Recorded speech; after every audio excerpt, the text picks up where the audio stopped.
Dalton Risner to IR, clearing up a few of the questions as cut down day rolls on. Welcome to the Locked On Vikings podcast.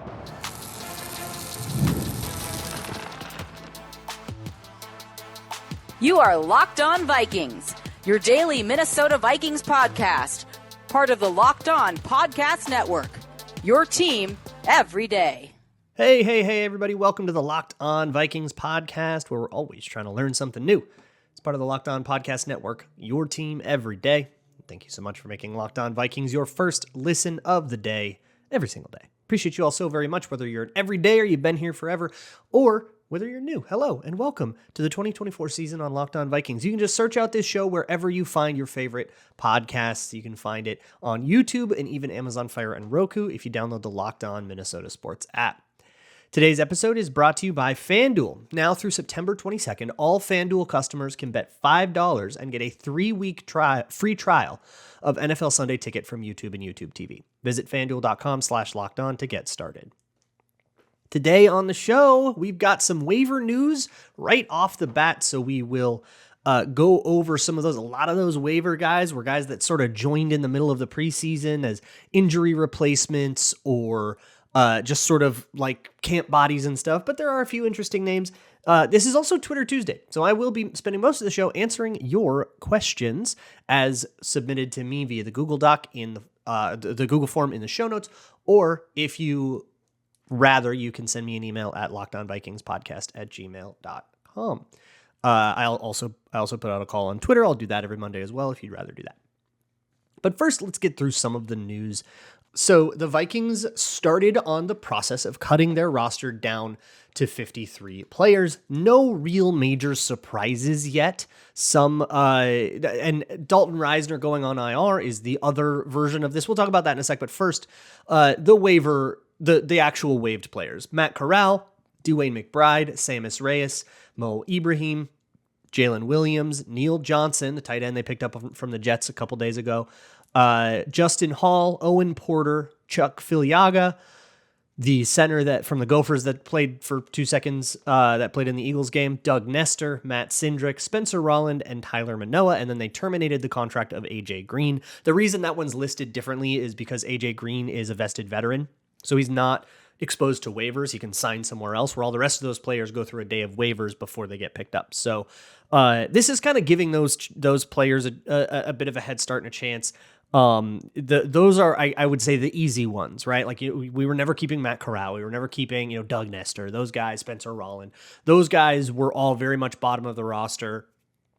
And so that's kind of why we're seeing those first, I think. Give them that extra day to go be waiver claims if somebody else had a high draft grade on them or whatever. But I would say that the couple of names that jump out to me here: Dwayne McBride, obviously, second year, 7th round draft pick, getting cut this early. I don't think I think that kind of means he's maybe not going to get a practice squad slot. And maybe somebody else that's not on the roster right now gets that second practice squad slot if you give one to Myles Gaskin, but Myles Gaskin could make the roster too. Maybe they keep 5 running backs again. So we'll wait to see what happens there, but McBride just, had kind of fallen out of favor, I think. So that's a bummer to see that little return on investment, even from a 7th round pick where you don't expect much, but to not make the team and be out the building in 2 years is a pretty rough result. But other than that, it's a lot of the guys that showed up. Jalen Williams has been with the team now for a couple of years, and just I think that disaster in Philadelphia kind of sealed his fate, but he was already falling to the bottom of an already struggling cornerback group. So I think the team is, kind of had enough. Those guys that are kind of on the practice squad, those futures deal types that maybe pop into the roster here and there when needed, you typically don't keep those guys the same. You do kind of turn those guys out every couple of years. That's a lot of what undrafted free agency is for, is to find your Jalen Williams and then to find the next Jalen Williams. Dwight McGlothern right now as the undrafted corner in favor, looking at a roster spot if you ask me. But even if not, super lock for the practice squad, assuming he wouldn't get claimed anywhere else. So there's that. And then you have Dalton Risner, who hits IR. So here's the deal. I've kind of been a little bit more down on Risner this year. And that's not because my opinion of him has changed. I think it's because the narrative around him has changed. People really expected him to be a bona fide starter. I thought he was going to compete with Blake Brandel when he first When Brandel first got that job, I was like, well, maybe they'll bring in Risner and compete. And then that kind of turned out to not be the case. And the team was very clear about his status as a backup. He's a backup. They had told him he was a backup. You could tell the way that he answered questions. He was like, I'm a second stringer now. I got to deal with that.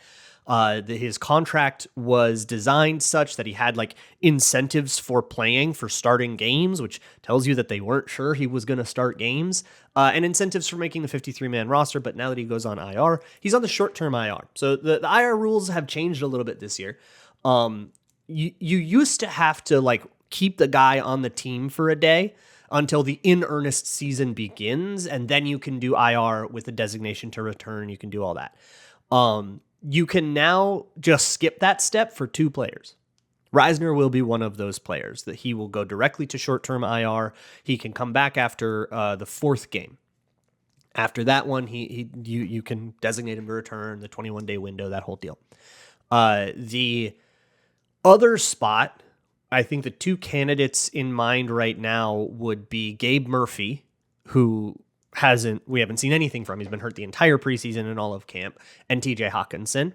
And then one of those guys would go on PUP probably as well, unless they just decide that Gabe Murphy, they don't really want to bother with him at all, and they'll do the waived injured thing where he goes to long-term IR until he's fully healthy, and then he can leave with an injury settlement whenever he's ready to. But that means that the interior line, that roster pressure relieves a little bit. Guys like Dan Feeney, Michael Juergens have an easier time. A lot of the Vikings beat have talked about Tyrese Robinson as somebody that maybe can be a benefactor here. To me, he's still the 9th OL. And when I did my 53-man roster last week, I kept 8. So I still probably wouldn't have had him on mine, but it gave me a reason to like go back and look. I thought he did a fine job against the Eagles. There were a couple of plays where he made, he just took some L's and didn't look like a totally dominant force among 2s and 3s. So it wasn't like inspiring to me, but like, sure, I get it. If you want that guy to be, he played both guard spots. So you've got a little bit of versatility. You can do that if you want. But Risner will not be competing with Ed Ingram for the starting job. That didn't really come to any fruition.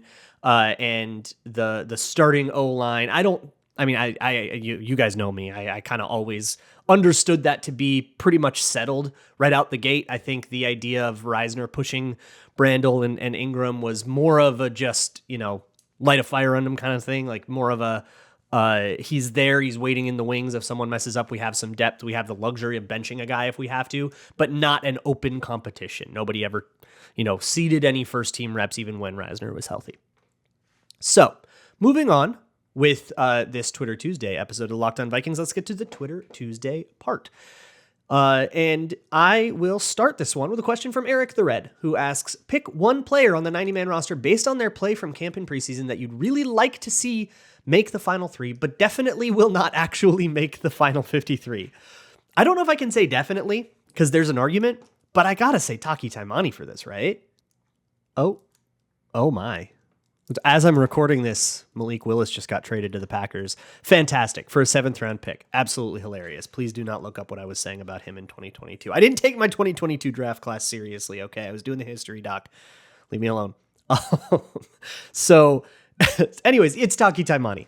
Taki Taimani has had a preseason, for my money, that is good enough where if you don't roster him, he was never getting rostered. And it makes me really question the value of the preseason in general.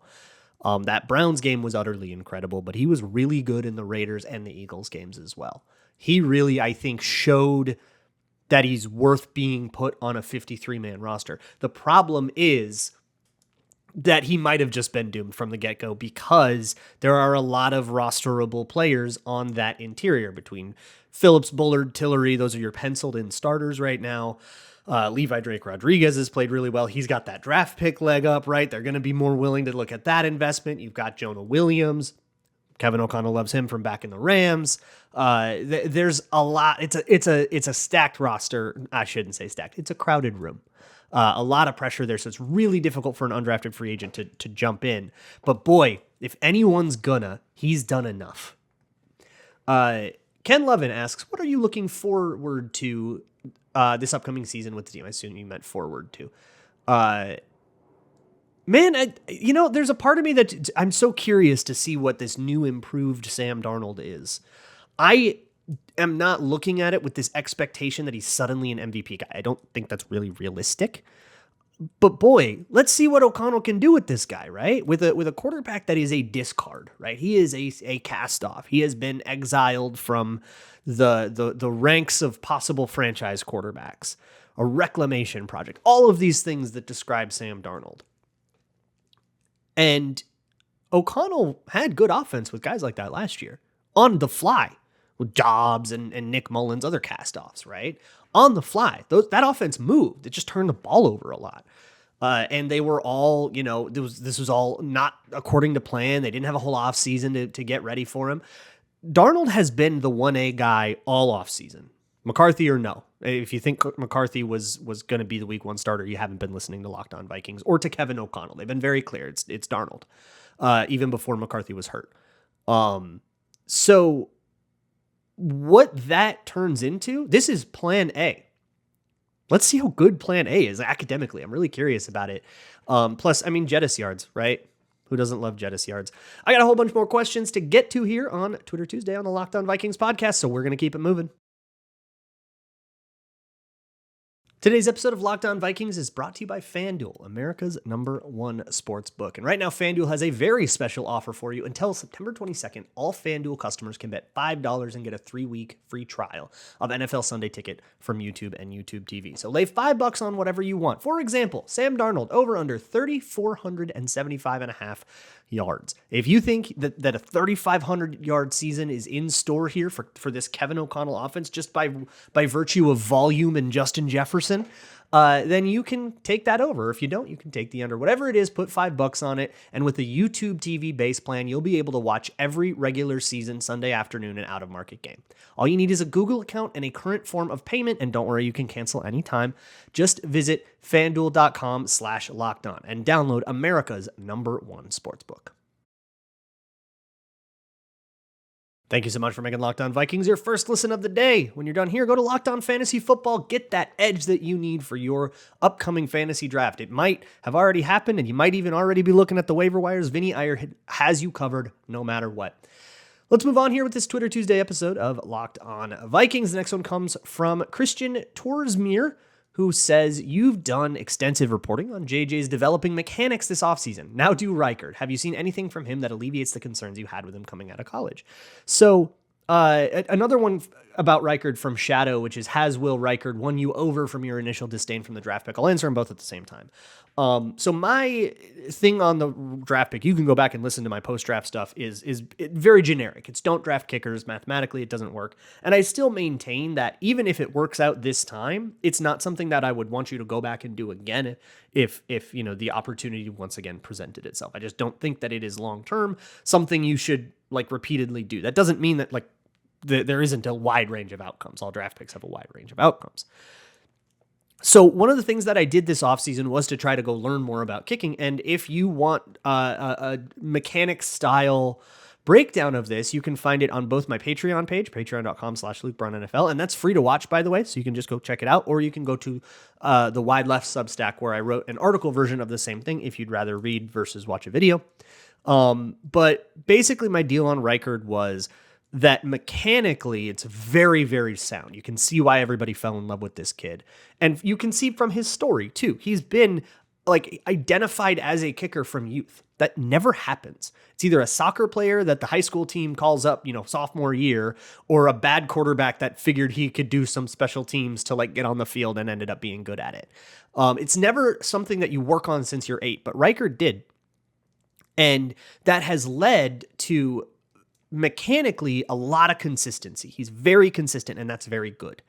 There is one issue, which is what Christian Torsmere is getting at, which is that he has a tendency, not a tendency, he does this every time, exactly the same, which, again, consistency is good, even if it's consistently suboptimal. If it's the same every time, you can control that. But he had his hips jump ever so slightly into the kick. That's the phrase that kicking gurus use, is jump into the kick. You don't want to jump into the kick because it adds variables. If your hips are going up then down, they go up a little more or down a little more, it changes the way you strike the ball, and it's going to lead to inconsistency. Reichard still does that. It's very subtle. And it's a small enough issue where I don't know if the Vikings like are going to try to fix that. They might just say your swing is your swing and we're good with it. It's pretty close to what we would want. So we're going to just roll with that and, and we're happy. And he's had a tremendous camp in preseason. So they appear to be vindicated on that decision. But I don't think that you're going to like tear him apart and give him a developmental period like they were with JJ McCarthy. I think it's a much different situation. Deck with 2 C's asks, is Tristan Jackson wide receiver 4? Probably not. By virtue of Brandon Powell not playing against Philadelphia, that probably means that he's got the 4th spot and that Tristan Jackson still had work to do to cement his roster spot. I think he's more than done that, but like that's why you play in that game. So he's probably wide receiver 5, but there's no shame in that. Rock NHL asks, what is the greatest strength / coolest thing in the design of Kevin O'Connell's offense, in your opinion? So O'Connell's version of the McVay offense, right, as it sort of starts to veer into its own thing, is very drop back heavy. A much lesser reliance on true zone, play action, bootleg stuff versus the Rams or the Dolphins or the 49ers or the Bengals. And actually probably closest to the Bengals just in shape. Is because the Bengals rely on a lot of empty, a lot of 3 and 5 steps drops, a lot of get the ball out quick because that's just what Joe Burrow does. And I think that O'Connell and Zach Taylor might actually kind of meld closer to each other in that, especially if Darnold can be a quarterback that gets the ball out quickly and that's a way to keep him safe with the ball. They might want to do that. But in terms of like the coolest thing or whatever, I think the aggressiveness is part of it and just a lot of passing volume and a lot of deep passing volume. It's a very analytics driven. I mean, it's Kwesi, right? So it's a very analytics driven style that, sort of, it just sort of spams high upside, just high upside, high upside, high upside. And I think that's the way that it racks up a lot of yards is just that it's a volume game.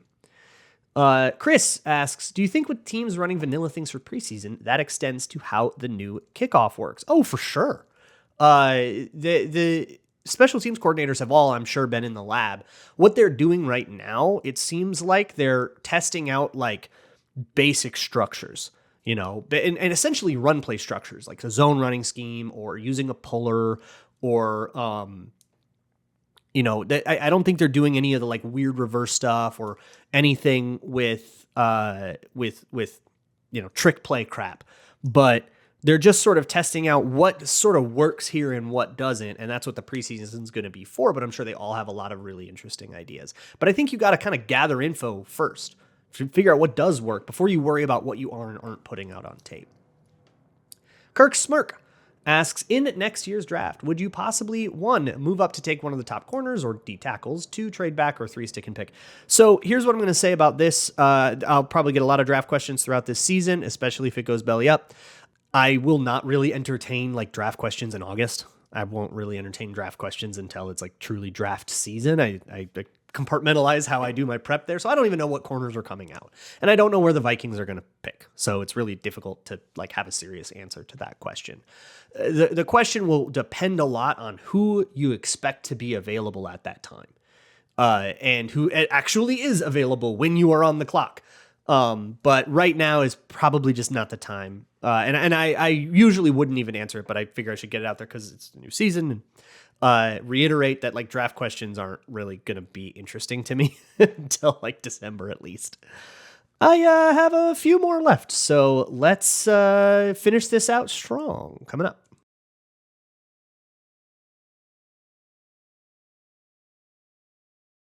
Finishing up this Locked On Vikings Twitter Tuesday episode, Rob Bach asks, what separates Chandler from Gaskin or Wongwu that locks him in as RB2 in your mind? Okay, so the thing between Chandler and Wongwu that I believe has remained true, and in the preseason it's going to be less punished, so it's going to make Wongwu look better than he is that Ty Chandler reads the play faster. He gets to where he's going faster by like a whole step or two. And that is all the difference in the run game when holes close up really fast on you. He's got the burst for it and all that. Wongwu has the makeup speed to compensate that for that a little bit, but in the run game, it's not like a kickoff where you get, a good 20-yard head start and you're already going really fast and you can adjust angles as your read sort of evolves. So that's part of it. And then like the tertiary stuff, Ty Chandler had some bad pass pro moments last year, but as a pass catcher, he's fine. The drops in the preseason are rough. So but I think that he had just kind of already cemented that spot just by doing the reads properly.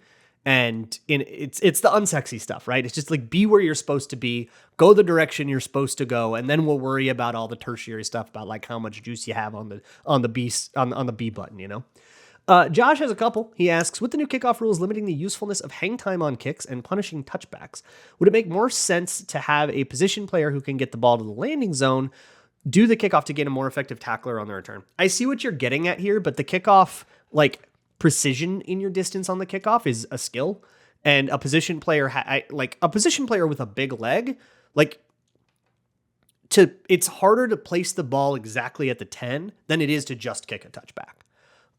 So a position player with a big enough leg to get it there might not have the experience to be precision enough, and you run the risk of balls landing before the 20, which is again another it is not a good touchback or like a touchback into the end zone.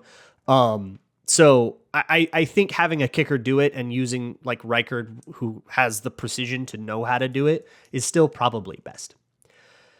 Josh also asks, with Kwesi being all about hashtag analytics, do you think there is any analysis behind which position groups get hurt more or less often and constructing roster depth around that data? Absolutely. I think this has a lot to do with the practice squad, but it's also your players, right? Like if you have a player with an injury history, you're probably going to be a little bit more, look for a little bit more depth at that position. Both of these things, by the way, are great arguments to roster Myles Gaskin.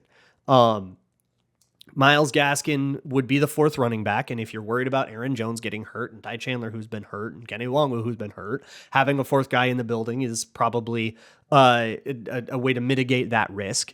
And then also, because running backs in general tend to sustain more injuries and have shorter shelf lives, but I think a lot of the analytics around like body just deterioration and sort of stamina shelf life of players is probably more about long-term stuff like using draft picks or how many years this contract should be for than it is about like 53-man decisions, where at the end of the day, these 53-man decisions, you're sitting in a room with the position coaches. Like you'll see it on Hard Knocks, right? Every year they sit in the room with the position coaches and the position coaches say, these are my guys. And if, then we figure it out and we go, okay, we got 56. Everybody, we got to figure out 3 players to go. And then we start determining that. I don't think that you really have all that much outside influence on all these sort of like side ideas. Viking King asks, is there a scenario where after 2025, KOC is kept, but Kwesi is fired?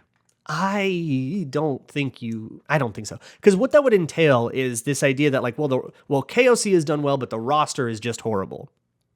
And I think we already have the guys under contract. Like you would have to suddenly see Justin Jefferson and TJ Hawkinson and Christian Darrisaw all be bad.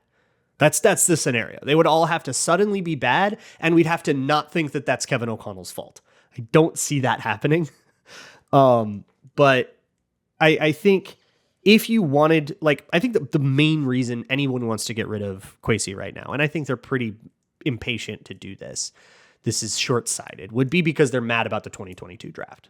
Lucine didn't work out, Booth didn't work out, Osmond didn't work out, get rid of that GM.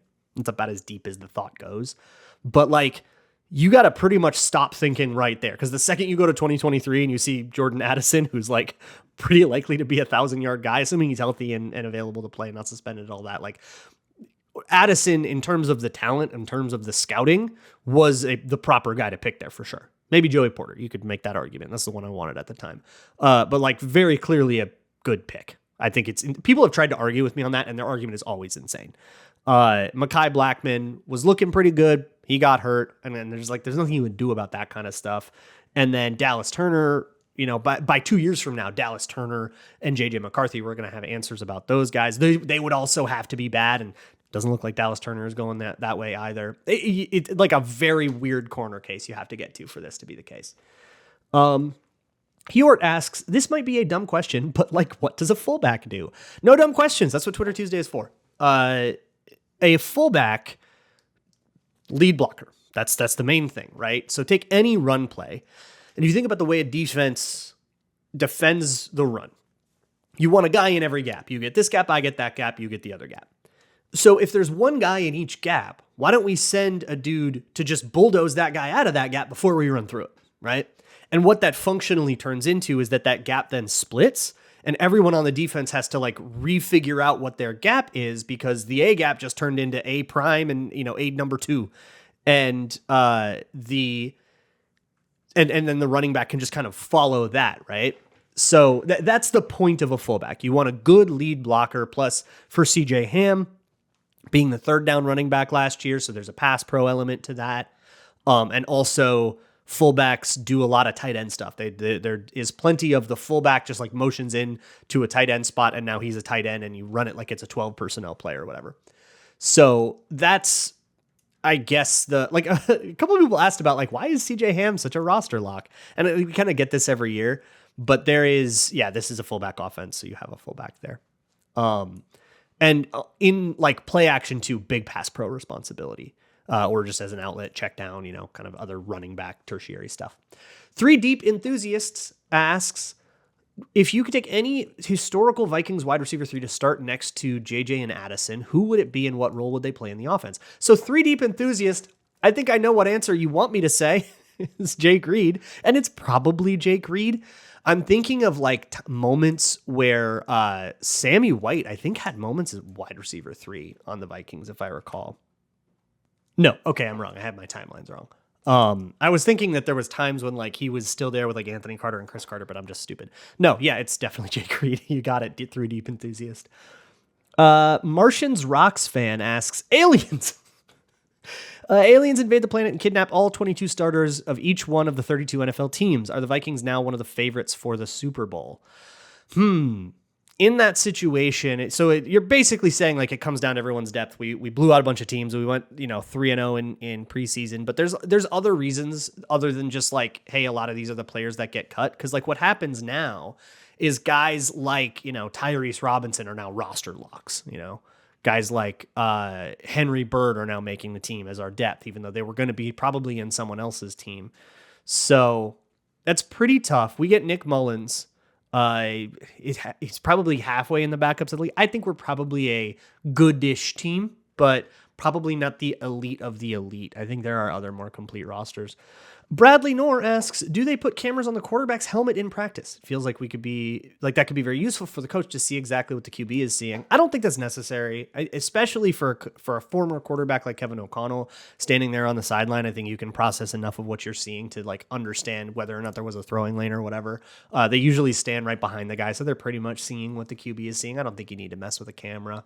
Plus, like just with experience, like it's skill issue. I think they're all fine at it. And Midsummer Mav Cop has the last one I'll do today, which is, why don't we see more fat QBs like in college football? What do you mean? Patrick Mahomes looking a little... I'm just kidding. I think there's like a weird picture of like a bad angle that makes him look a little doughy, but that was like a whole thing this offseason that I like sort of saw out of the corner of my eye. But no, yeah.